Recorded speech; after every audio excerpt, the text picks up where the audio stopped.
All right, hello everyone. On behalf of the Environmental Finance Center Network, welcome to the 15th session in our Operator Certification webinar series on wastewater treatment ponds. My name is Kristen Crew from the Syracuse University Environmental Finance Center. Before we begin, we're going to go over a few logistics and then we can get started. During the webinar today, everyone will be kept on mute to ensure audio quality. If you have a question, please type it into the GoToWebinar question dialog box anytime throughout the session. We will be saving your questions for a facilitated Q&A session at the end of the presentation. After the webinar, you will receive a follow-up email that includes a link to the recording and other information that you may need. You can also download the slides from today in the Handouts tab in your GoToWebinar control panel. This webinar has not been submitted for pre-approval of continuing education credits, but eligible attendees will receive a certificate of attendance for their personal record. To receive a certificate for the session, you must attend for the entire session and register and attend individually using your real name and unique email address.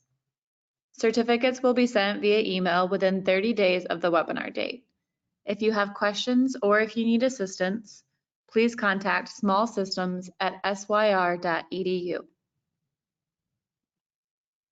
Now for a little bit about us. The Environmental Finance Center Network provides training and technical assistance to small water and wastewater systems in all U.S. states and territories through our building technical, managerial, and finance capacity programs. If your community or utility needs assistance with drinking water or wastewater system management, please feel free to contact us through our request form, which I will be sharing shortly in the chat. And on that note, we can get started. I would like to introduce our presenter for today, AJ Barney. AJ is a research engineer at the Southwest Environmental Finance Center. Welcome, AJ, and I will go ahead and hand it over to you. All right. So again, my name is AJ. Like Kristen said, I am with the Southwest Environmental Finance Center. My background is in wastewater. I'm a civil engineer and a biologist. I have spent the last 10 years in wastewater, working as an operator in compliance, and now with the Southwest Environmental Finance Center. Today, our presentation is going to be on wastewater treatment ponds. I'm going to go ahead and start that now. So I was just trying to take the opportunity to mention that we are doing current pre-treatment technical assistance. If you guys have any questions about domestic and commercial fog prevention or the EPA dental rule, also industrial pre-treatment sampling, we can try to help you out with that. You can email me if you have any questions about that kind of technical assistance, or we have our form at the EFCnetwork.org get help. So if you guys have any of those questions, feel free to reach out. We are also plugging a weekly technical assistance office hour. We haven't really had much interest in this, but this is something you'd be curious in. You can email us and we can send you the link and we can talk through some of this stuff. That can be troubleshooting, operator certification topics, training, financials, logging out the pre-treatment, anything like that. We would be happy to see if we can assist you on that.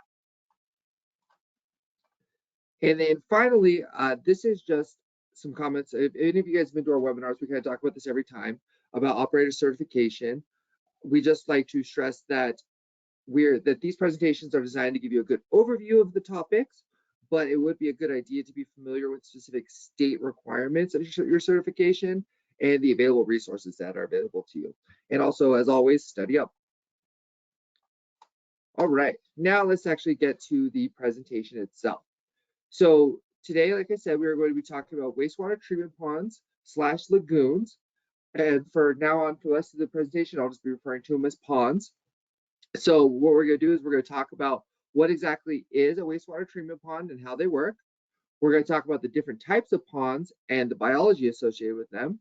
We're also going to talk about pond operation and maintenance, and then pond analysis and regulations, a little bit of pond safety, and then a quick overview of the kind of math that you might need when certifying for this topic. All right, so our first question is, what is a wastewater treatment pond? So we're going to discuss exactly what the pond or lagoon is in terms of wastewater. So ponds are the oldest form of wastewater treatment and probably the most simple form that's used today.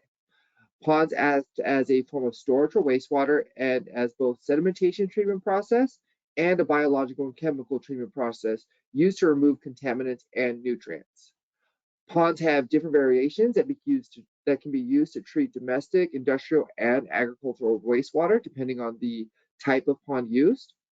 And they mimic natural processes in that they use microbes found naturally in wastewater and simulate processes observed in natural bodies of water used to remove contaminants. So ponds have many advantages and disadvantages. First, we're going to go over the advantages, which is wastewater treatment ponds typically have lower operational costs compared to other treatment methods that we see used. They require minimal energy for operation and pumping, making them cost effective to maintain. The ponds are also considered low maintenance compared to other treatment processes because they do not always require daily attention, and they do not require technical expertise a lot of the times that some of the other more advanced treatment processes may. They are also relatively simple and do not require advanced wastewater or mechanical knowledge to operate. And treatment ponds require minimal energy input, making them energy efficient compared to mechanical treatment systems. These ponds use natural processes, including microbial action and sunlight, to break down organic matter and remove pollutants, making them sustainable. And they are also environmentally friendly because of this. Finally, depending on the design, wastewater ponds can be aesthetically pleasing and even attract wildlife, turning them into ecological assets. Now, that would depend on what type of waste is going in them and how dirty they actually are. Now, some of the disadvantages of wastewater treatment ponds are that they require significant land area dedicated to them, which can be limiting in densely populated or urban areas. So this is why we typically see them in more rural areas or smaller communities. And climate also plays a significant role in the effectiveness of treatment ponds. So water quality can be affected by seasonal changes or even sudden changes in weather. This is especially true for cold climates, which may require additional measures to ensure proper treatment during the winter months. Treatment ponds may not be suitable for all types of wastewater especially for achieving stringent treatment goals. In such cases, additional treatment processes are usually required. In a similar vein of thought, meeting regulatory standards can be challenging, and improper operation or maintenance often leads to compliance issues. This is especially true if ponds are neglected. In some cases, treatment ponds can produce unpleasant odors, which can be a nuisance to nearby residents. They can also have nuisance insects and species associated with them. And then finally, upsets can happen during process changes and seasonal changes that we mentioned earlier, and ponds struggle to recover after those upset events due to the sensitive nature of the microbial communities that the treatment relies on. So now that we talked about some of the advantages and disadvantages, we're going to talk about how treatment ponds work. So this is specifically for ponds that are used as the primary form of treatment, and some of your other ponds like polishing ponds or oxidation ponds work a little differently. But basically, raw or screen influent flows from the collection system.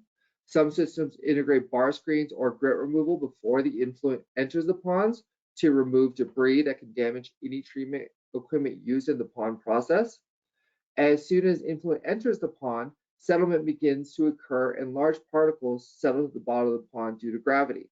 So this is going to be our sedimentation phase that we see a lot in wastewater.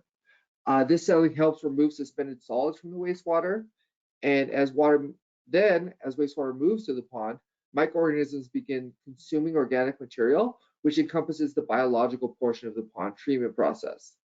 The biological process reduces the the biochemical oxygen demand of the wastewater, which is always a big goal of wastewater treatment, especially when we're discharging to other bodies of water, and the heavy solids and byproducts of the organic consumption form sludge at the bottom of the pond. Then, depending on the treatment objectives and local regulations, the treated effluent may be discharged into receiving waters or used for non-potable purposes like irrigation, or even just evaporated out. Settled sludge also needs to be removed in regular intervals. This is done to maintain the pond's capacity and efficiency, and this is typically done through dredging out the pond after it is drained and is removed with heavy equipment. Typical solids management, such as dewatering, is then used to manage that sludge that's removed, and ponds will also have liners to prevent seepage into the soil.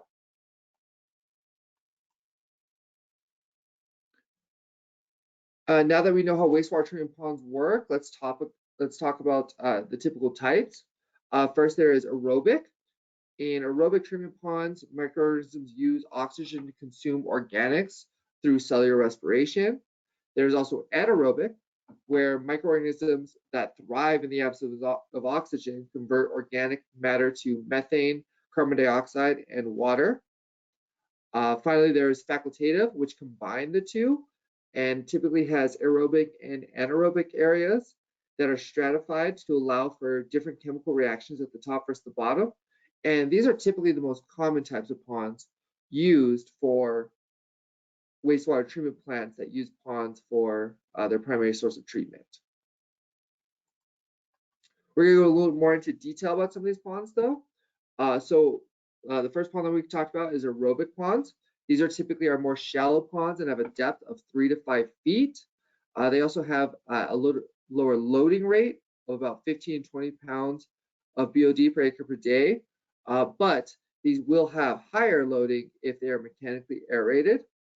They have a relatively short detention time of about 10 to 20 days. And usually these type of ponds are used as a polishing pond or maybe even as a final cell in a multi-stage pond system. These you will typically see as like after another treatment process is used as well. And then oxygen in these ponds diffuses from the atmosphere and some additional oxygen provided by algae. And then UV in these is sometimes used as the primary form of disinfection, and the UV from sunlight kills pathogens.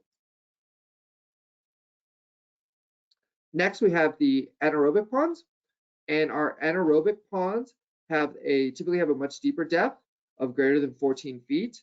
They also have a higher loading rate of between 200 and 1,000 pounds of BOD per acre per day, and their detention times vary widely. A lot of the times, these ponds are used as either if they have a short detention time, if they're used as primarily as sedimentation and not necessarily as BOD or nutrient removal, but they will have long detention times if they are being used as that primary form of wastewater treatment, and then they're more of a set it and forget it type setup.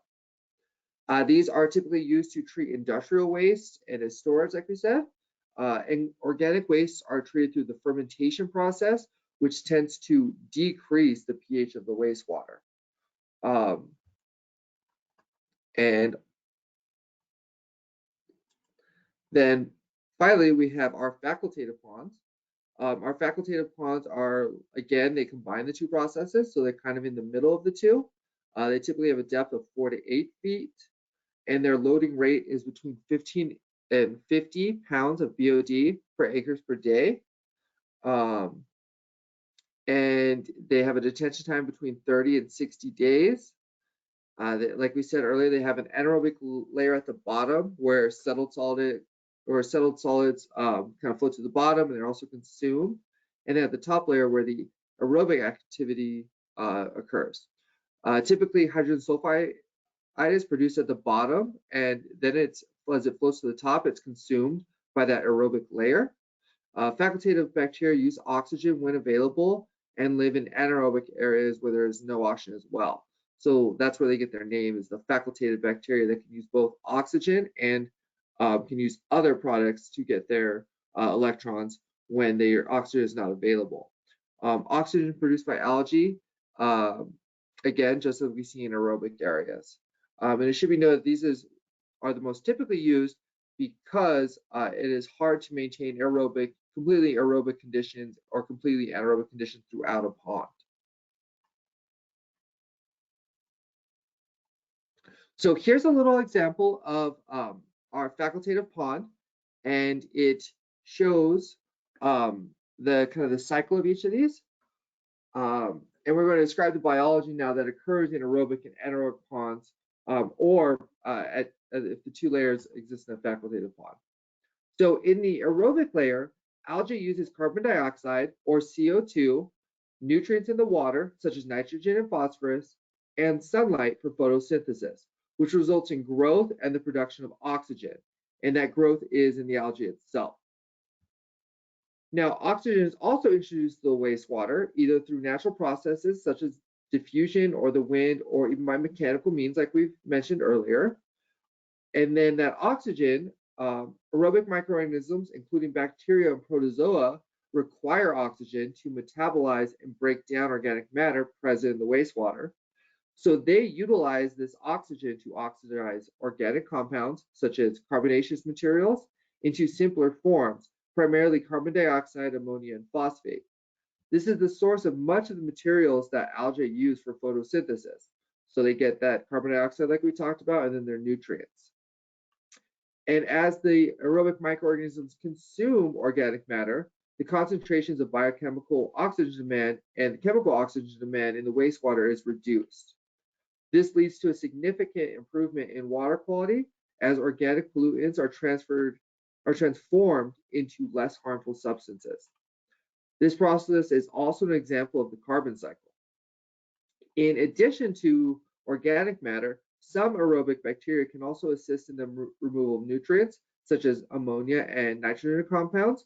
These bacteria can convert ammonia to nitrite and then to nitrite through a process called nitrification. And then subsequent denitrification by other microorganisms then reduces nitrates to nitrogen gas, which is released into the atmosphere. The presence of aerobic bacteria can also reduce pathogenic microorganisms in the wastewater through predation and competition for resources. And then again, the sun also reduces some of those pathogenic microorganisms with the addition of UV light. Now, in the anaerobic layer, which is deeper, where sunlight and oxygen are much more likely to penetrate, anaerobic bacteria and archaea thrive. Archaea are similar to bacteria, but just scientifically and genetically, they are shown to be slightly different and maybe are a evolutionary different variant. So anaerobic mechanisms in the wastewater pond metabolism and break down organic matter in the absence of oxygen in this anaerobic zone through a process called anaerobic digestion. Now, in anaerobic digestion, the first step is hydrolysis, where anaerobic bacteria initially hydrolyze complex organic molecules such as proteins, carbohydrates, and fats into simpler compounds like fatty acids, amino acids, and sugars. And now I realize that I don't have a lot of these words up here right now, guys, but I do have a couple slides after this that summarize that. So don't worry if you missed some of this, and then it'll be available later when we release the recording. So again, after hydrolysis, where those complex organics are converted into simpler compounds, is followed by acetogenesis, where acetogenic bacteria further metabolize the intermediate products from hydrolysis, and they produce organic acids and volatile fatty acids, or VFAs, as byproducts. Then methanogenic archaea are responsible for the final step in anaerobic digestion. And these microorganisms convert the organic acids and VFAs produced during acetogenesis into methane gas and CO2. This biogas is a valuable byproduct that can be collected and used as an energy source. While anaerobic digestion primarily focuses on organic matter reduction, it may also lead to some removal of nutrients like nitrogen and phosphorus. However, the removal efficiency for nutrients in anaerobic conditions is generally lower than in aerobic treatment processes. So like we said, here's just a quick summary of those aerobic conditions. So like we said, algae produces oxygen through photosynthesis. Those aerobic bacteria that are also present in the aerobic area use that oxygen to reduce BOD and produce CO2. And then the CO2 in the cycle is used by algae along with sunlight for the photosynthesis. Again, nitrification converts ammonia to nitrate, and denitrification converts nitrate to nitrogen gas.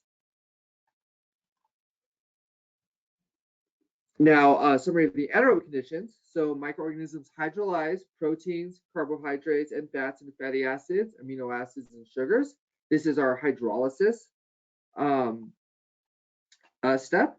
And then fatty acids, amino acids, and sugars are then metabolized to organic acids and volatile fatty acids through acetogenesis. And then finally, our methanogens convert organic acids and VFAs to methane and CO2. And this is methanogenesis. And through this process, BOD is reduced and some nutrients are removed. Now, another biological process and cycle that's important to consider or to understand is the algae diurnal cycle. And this is the diurnal cycle that algae experience throughout the day. So algae are able to perform respiration when CO2 and sunlight are not available. So they can act just like those bacteria that consume oxygen when they don't have their typical preferred CO2 and sunlight, because they just usually like to make their own food. This changes how they affect the wastewater that they treat when they are performing cellular respiration. So in daytime hours, when they are producing oxygen and consuming CO2, the pH of the wastewater increases.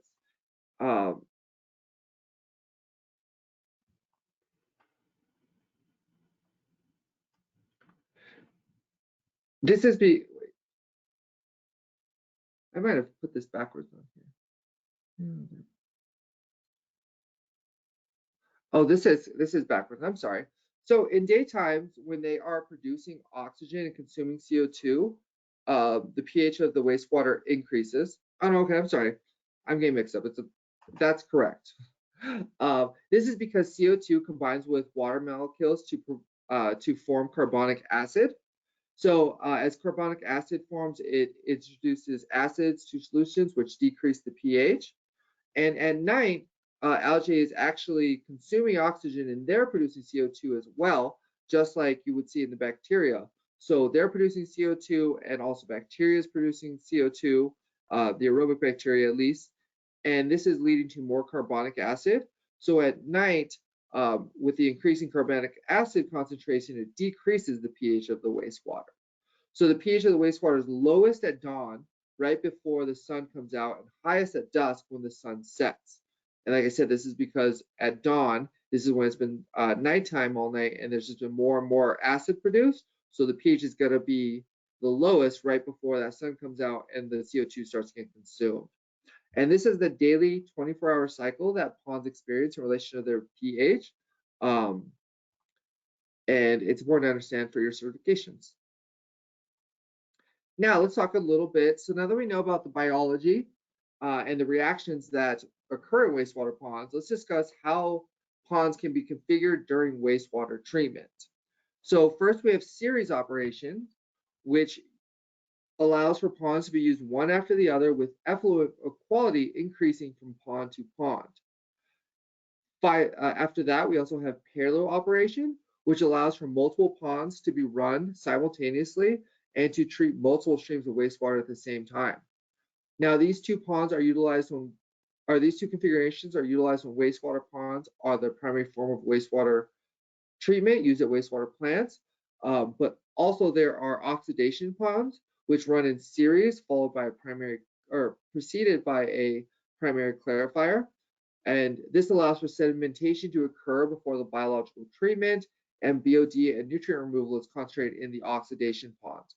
So they will have like an aerator in there, and then the pond is just typically removed for treating like nutrients and stuff.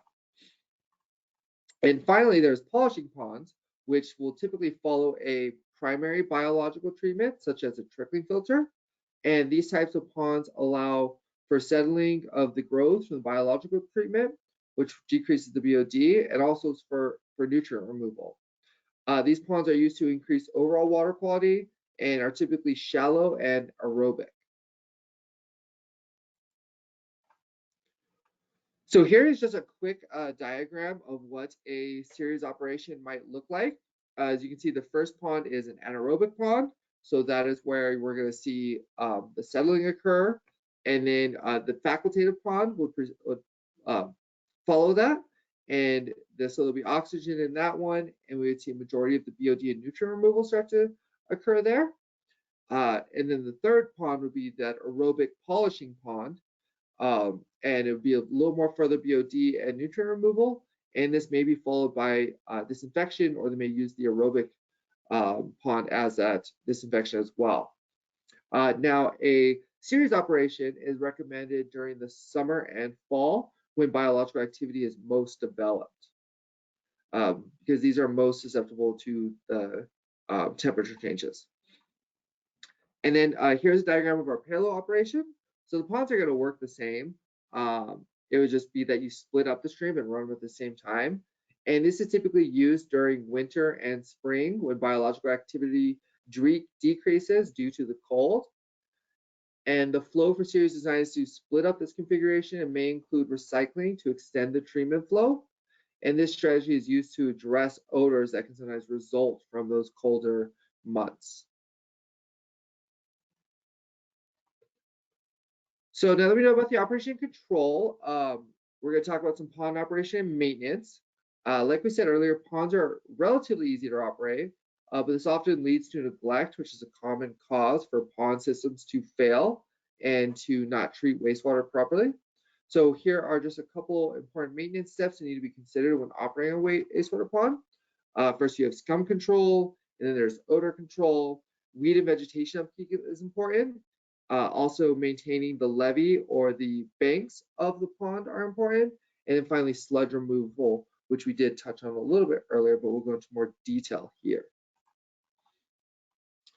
So controlling scum in wastewater ponds is essential to maintain effective treatment and prevent odors, blockages, and other operational issues.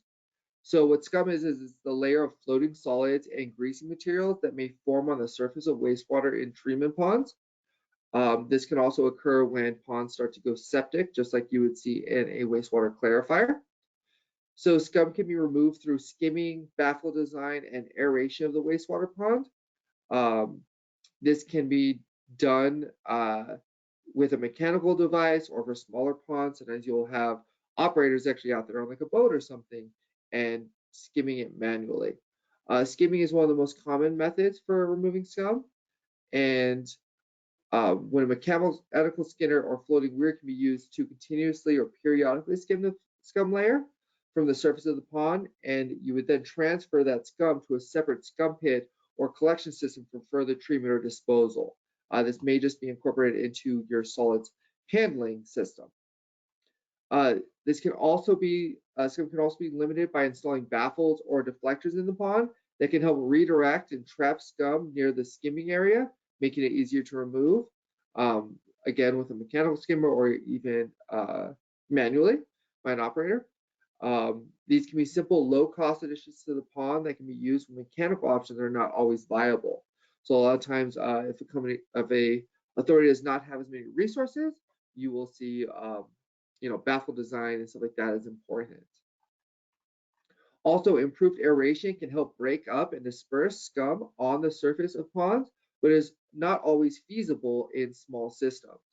It's also important to monitor for excessive scum because it's an indicator of the condition of your pond, especially in the winter months when it can get more out of control.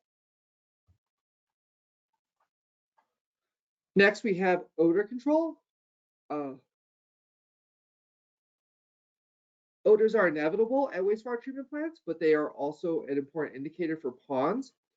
They may be an indicator of pond overloading, poor housekeeping, leading to excessive vegetation growth and unwanted biological growth that can result in changes to the microbial community. In the event of overloading, pond loading should be halted by diverting influent to other ponds if they are available. Also, this is where scum removal is also important, and they kind of intertwine, and also excessive vegetation to be removed frequently to prevent odors. This is because vegetation and scum tend to prevent sun from being exposed to the biological activity, and that biological activity is halted, and also anaerobic bacteria may take over in aerobic zones when sunlight's not available. So they will start to produce those kind of fermentation gases and the anaerobic gases that will create more odors, such as hydrogen sulfide. Floating aeration devices and recirculation can also be used to refresh the wastewater and increase aerobic activity. So that's one way to help remove odors. That oxygen tends to freshen up the wastewater. So as we talked about earlier, weed and vegetation upkeep is important. Excessive vegetation inhibits pond performance and provides shelter for nuisance insects. So it should be removed regularly and when plants are young.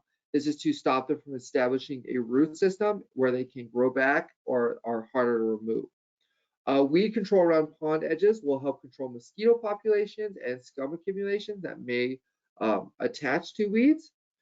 And then also placement of the pond is a good design parameter to make sure it has good air circulation, or the installation of a mechanical aerator can also inhibit duckweed growth.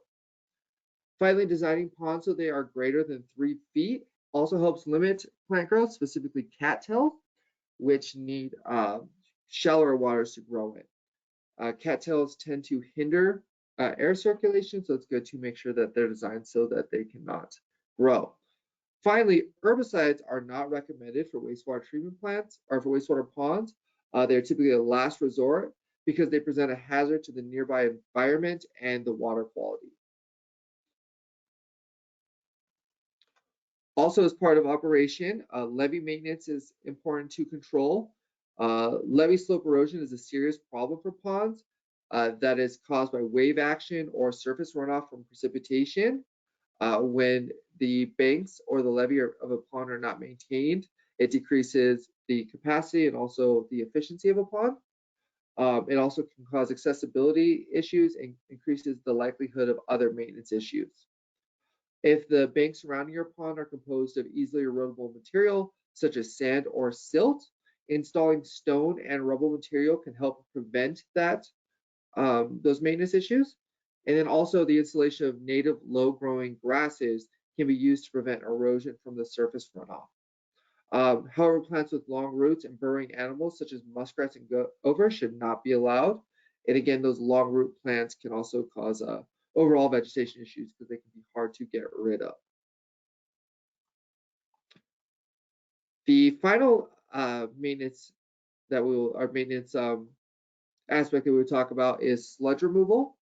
So sludge should be checked annually to make sure to check the sludge levels to see if it's getting out of hand. It doesn't need to be removed annually depending on the pond, but it is good to check at least that much. And each pond is different. So removing sludge from a wastewater pond is a critical maintenance task to ensure the continued effectiveness of the treatment system and to prevent operational issues. Excessive sludge accumulation leads to reduced treatment efficiency, decreased capacity, odor production, algal blooms, and risk of pass-through and compliance issues.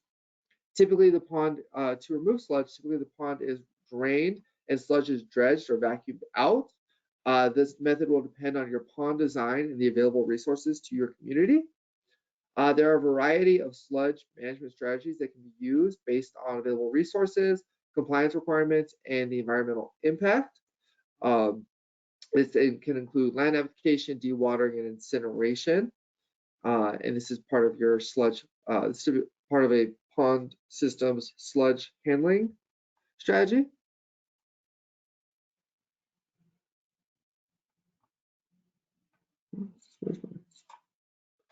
Okay, now we're going to talk a little bit about pond analysis and regulations. So for treatment plants, typical performance indicators are going to be the pH, temperature, and dissolved oxygen. So it's important to test for those regularly and at consistent times because we talked about earlier, they do change throughout the day. And what you get at night would be different during the day. So it's good to set up a regular interval testing. and make sure that that your variations between pH, temperature, and dissolved oxygen aren't due to just that natural diurnal cycle. And also those should be sampled regularly at both the inlet and outlet to understand how the wastewater characteristics are changing throughout treatment. Also an important analysis is our visual observations. Visual observations help understand indicate the performance and health of your pond.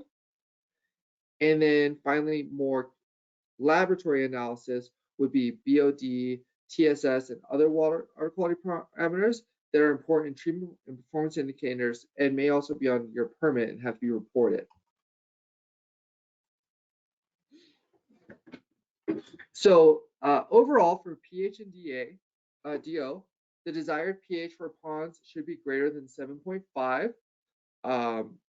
But for different ponds, you might see a typical pH, such for primary ponds, the pH might be a little lower, and it should be greater than 7.0, and a DO greater than 1 milligram per liter. Secondary ponds should have a pH greater than 8 and DO greater than 5.0 milligrams per liter. And this is because you have that increased biological activity of algae, and this is polishing where you're trying to remove as many nutrients as possible. So you get lots of DO, so aerobic activity can break down organics, and then that pH will go up as algae is consuming carbon dioxide. So pH, temperature, and DO are easily measured, and that's why they should be sampled for regularly. This can either be done with grab samples or meters that would be attached to the inlet and outlet. And again, you still make sure you remember that pH is lowest in the morning and DO is as well due to the activity of algae consuming the alkalinity in DO. So the interval of sampling should be consistent. So some visual characteristics to keep into mind. First of all, your pond, if it's running healthy, should be consistently the same color and should look the same. This would also be for your vegetation and algae as well, as like your pond should have a consistent look to it. Color indicates the health of the wastewater and performance of biological components. If you have a deep green color, this typically means that you have good DO and a high pH in your wastewater pond. But if it's a dull green, this tends to mean that it's becoming acidic, so the pH is declining and you're getting lower DO in the pond. And gray mean that your plant is overloaded or it's getting unusual contaminants from like an industrial discharge, agricultural discharge, such as like the dairy farm, something like that. That could cause a plant to become gray and start to kill off some of your microbial communities. It's also important to, when you visually inspect it, to make sure that all mechanical equipment, such as aerators, are working correctly, and that there's no issues with your pond liner or with any of the bank or the levee.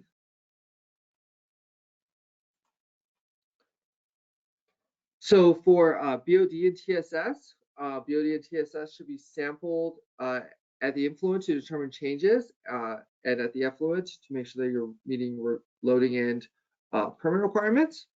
The effluent that you would typically see from a wastewater pond, you would typically see a BOD effluent of 20 to 50 milligrams per liter, and a TSS of 40 to 80 milligrams per liter. And this is for more of like a facultative pond again. And then also ammonia, nitrogen, chlorine are important. It may be more permit specific. If you are discharging to a body of water, ammonia, nitrogen, and chlorine will all be specific parameters that would need to be sampled for. And also, if you're a periodic discharging pond, those parameters would have to be met before it could be discharged. So that's something that is different with wastewater ponds. So next we have some safety considerations. So like all wastewater treatment processes, safety and precautions should be taken when operating and sampling ponds. When you're working with wastewater, it's always safe to assume that everything is contaminated.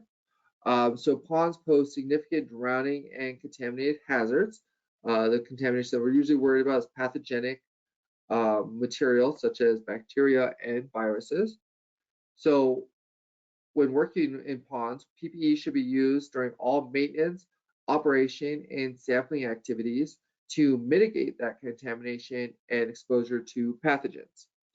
When you're doing maintenance on ponds, something that's really important is the buddy system. Basically making sure that another operator either knows that you are working there or is working with you to keep an eye on you. This helps to avoid accidents that may occur, especially to prevent drowning. And some ponds, you might have a little dinghy or a boat that's involved for maintenance and operation. And it's especially important for someone to know that you're using that and keeping an eye on you. Also, approved flotation devices should be considered for all bodies of water, especially ponds, when you're performing maintenance or sampling and operation. And then also for ponds, proper signage should be installed to inform personnel at the plant and also the public of drowning and contamination risks. All right, so our last slide, we're not going to go over any math problems. We do have a variety of videos that we've produced, educational videos, and even previous webinars that are available that kind of talk about some of the math that's associated with ponds. And Kristen is going to go ahead and post that in the chat. So we can go ahead. So if you guys are interested in any of these concepts and more in depth going over those equations, you can refer to those.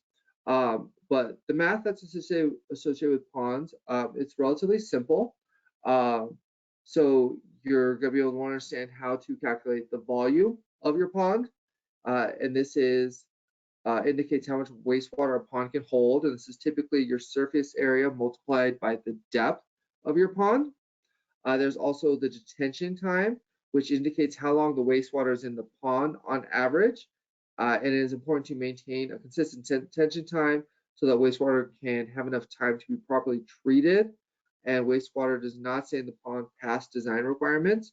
This would usually be the pond's designed in a certain way, and you want to make sure that your detention time is meeting that. And to calculate that, you're just going to divide your volume by the flow rate into the plant into and out of the wastewater pond. There's also the hydraulic loading rate, which calculates how much water the pond can handle and how much water can be processed per day. And this is typically going to be your flow rate divided by the surface area of the pond. And then finally, there's the organic loading rate, which indicates how much loading the organic pond can treat in a day and how much organics can be processed. And this will be typically your flow multiplied by your BOD concentration divided by your surface area. And again, like we said, a lot of these equations, I know volume, tension, and hydraulic rate, we all go over in our different videos. Next, we're going to have just a quick quiz to summarize what we kind of went over today. And Kristen will go ahead and present that and then we will go over any questions that came up in the chat from you guys.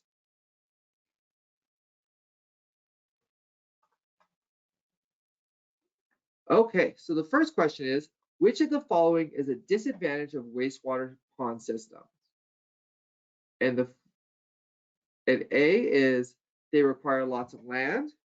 B, they are energy efficient. And C, they remove BOD. Or D, they have minimal upkeep.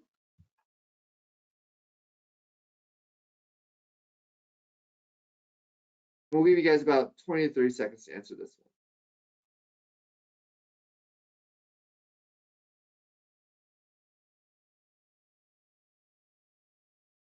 All right, get those answers in. I'll be closing the poll in 3, 2, 1.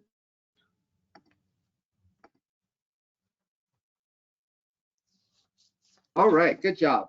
So we have about 97% get it correct. So this is true. Wastewater ponds require a lot of land. So that's why they're not beneficial for highly concentrated areas. But the other three are advantages that wastewater treatment plants have. They're energy efficient, they are efficient at removing BOD, and they require minimal upkeep.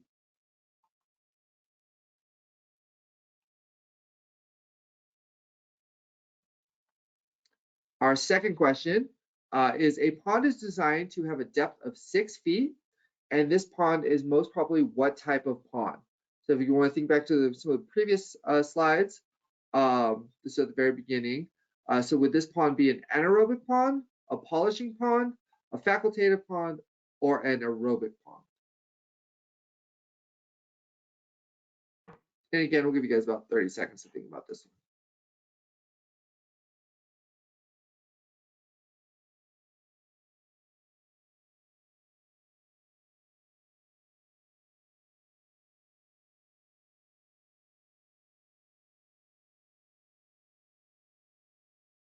Get those answers in. I'll be closing the poll in 3, 2, 1.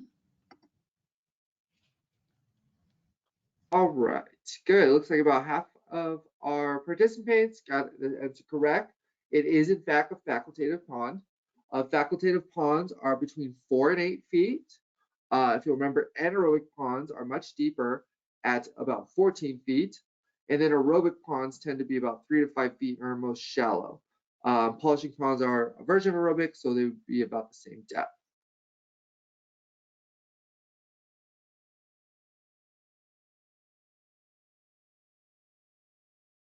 Okay, our next question. The pH of a wastewater treatment pond is lowest at what time of day?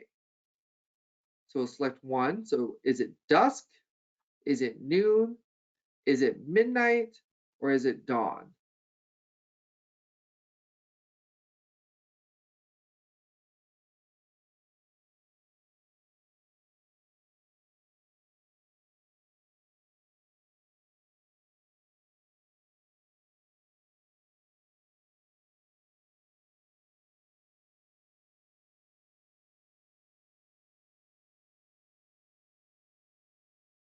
All right, get those answers in. I'll be closing this poll in 3, 2, 1.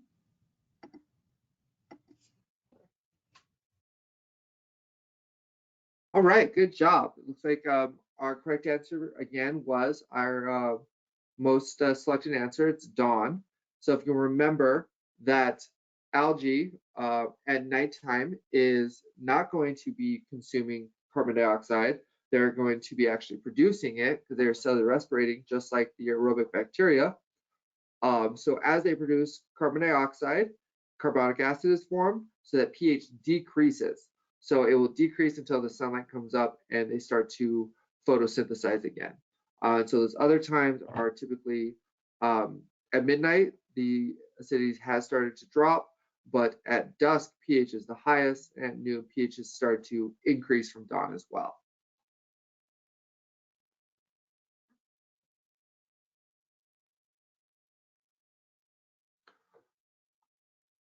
And our next question, excessive scum in a wastewater treatment plant leads to the following except excessive sunlight, operational issues, odors, or blockages.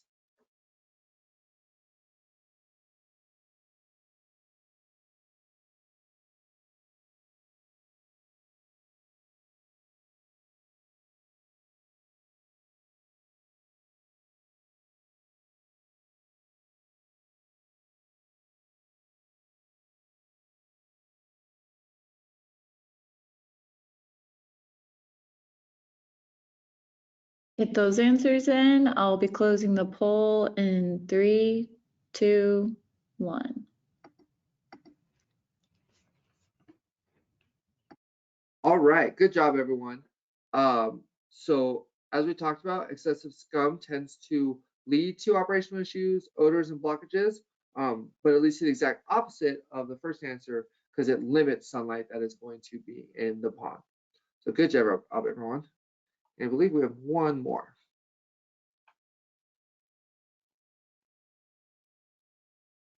All right, so our final question. Levee slope erosion is caused by which of the following? The use of stone or rubble on pond banks, surface runoff, high pH conditions, or anaerobic bacteria.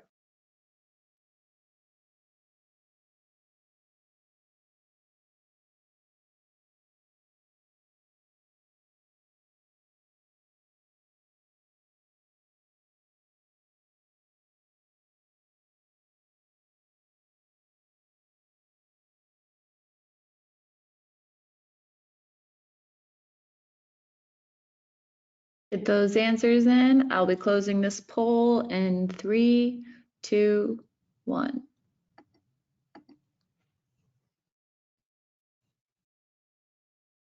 Good job. We got 97% correct. If you remember, using stone or rubble on pond banks is how you prevent slope erosion, but it is typically surface runoff from something like rain, precipitation, or snow. And then, from my understanding, I don't know if pH or anaerobic bacteria ever really affect the slope bank directly. So now, if we can go to the chat, are there any questions from the chat? We have no questions so far, but we have about 7 or 8 minutes of time left. So if anybody wants to throw one in, there is time to address them. Yeah, we left a couple minutes, so if anyone's interested in submitting a question, we'd be happy to see if we can answer it for you.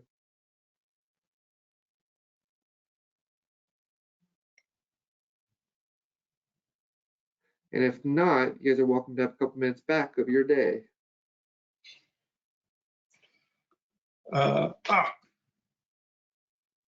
Somebody just put in a question and I accidentally deleted it. Would you mind putting that back in? I apologize. So can you explain TSS and BOD for the newbies?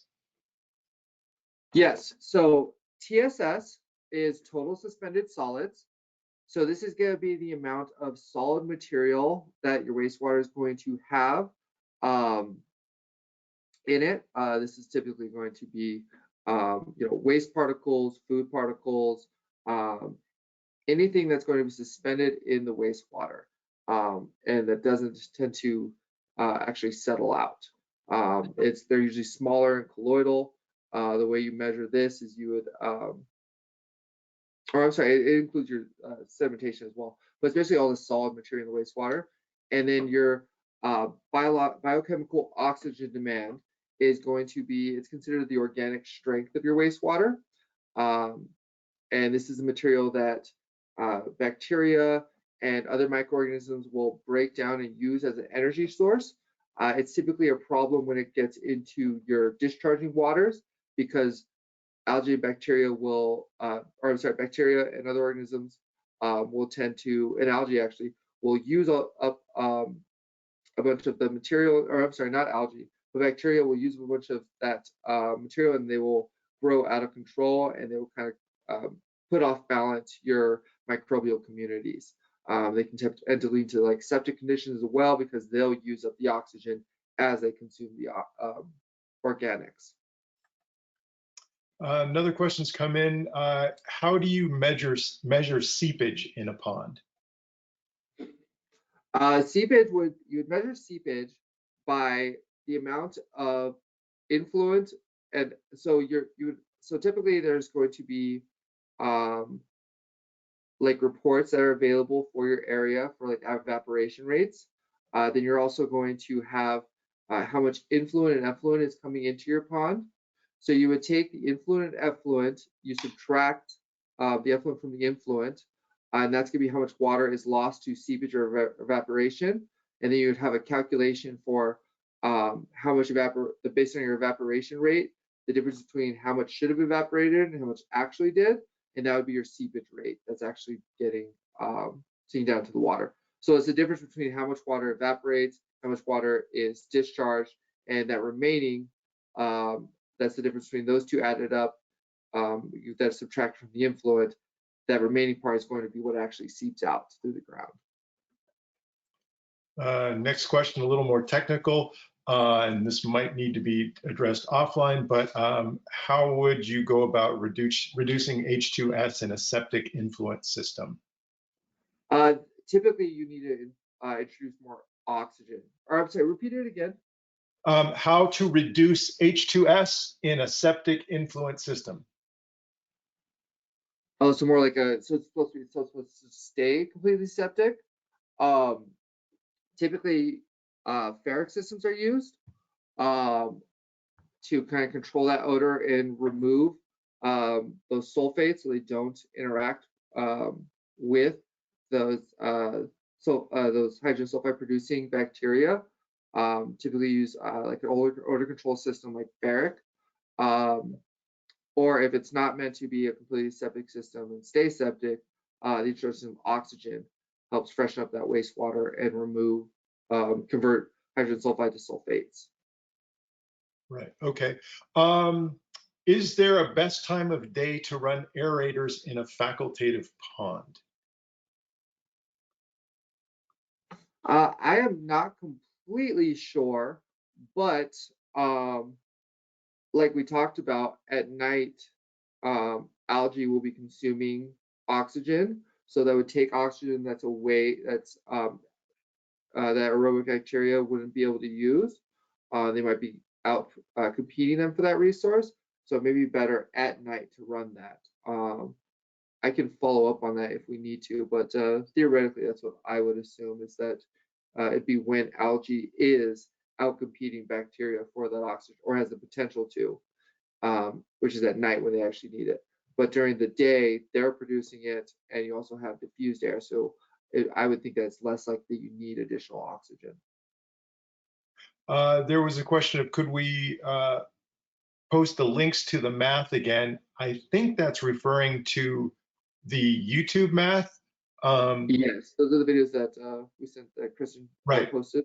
Yeah, those are down in the chat at the bottom of the control panel if you haven't seen those, and you can always just scroll up the chat to find those, but those are the last things that were posted there. If you were talking about the formulas, maybe AJ can throw the formula slide back up for those specific volume slides. Yeah, if that's what you were looking for, you could take a screenshot of that. Let's see, got a nice comment. This was a well put together presentation. Enjoyed it. Thank you. Let's see. What's the best way to lower pH to meet discharge requirements? So I guess we're referring to outside normal operating conditions. It can be the addition of an alkaline material into the overall, if like your receipt, if it's too acidic and you can't get the process down, that is one way to do it. It could also be the addition of oxygen into the system. Or I'm sorry, no, we want to do that. Typically, if your overall system, if it's not running correctly, you probably have to, add something like bicarbonate or something alkaline to decrease it. But that might not be something that would be allowed in your compliance requirements. So that might be something that if you're interested in, if that's a problem your system is having, we might want to talk about it. You might want to email us offline and we can kind of see if we can help you with that. If it's process related, but if it's something that you could just add alkaline to, that's typically what most systems I see do. Yeah, it does sound like it might be sort of a case-by-case site specific. AJ, if you want to throw the contact information back up just so that they have your email address easily at hand, maybe the person with that question can reach out directly with some more details, and we can provide a clearer answer. Yes. So, John, this session is recorded. Somebody asked, are we going to be sharing the Q&A? And the session is recorded, and we leave the Q&A sessions piece in the recording. So you'll be able to get the link to the recording later and get the follow-up that way. Last question here also might be site-specific or state-specific. Assuming the pond is adequately sized, what kind of removal rates can you expect for group A pollutants? Yeah, that's really just going to depend. Yeah, I'm not completely positive what the specifics are for ponds and those type of pollutants. We could look into it though. Yeah, you're welcome to contact us so we can look into it more for you and see what kind of literature we can find on it. Yeah, Richard, we've got your contact information here, so we will follow up with you offline if we can come up with some resources for that. That is the last of the questions. We're a couple of minutes over, so I think you can sign off. All right. Yeah, you guys thanks have a good one. everyone for coming in. Thank you, AJ, for sharing your expertise with us today. Like James had mentioned, following this webinar, each of you will receive a follow-up email, and that will include the slides from today as well as a link to the recording. We ask that you complete the webinar evaluation following this webinar so you can let us know your thoughts on today's session. This helps us plan future webinars that are on topics that are important to you. Thank you again, and we hope to see you at future EFCN events. Thanks, everyone. Have a good one.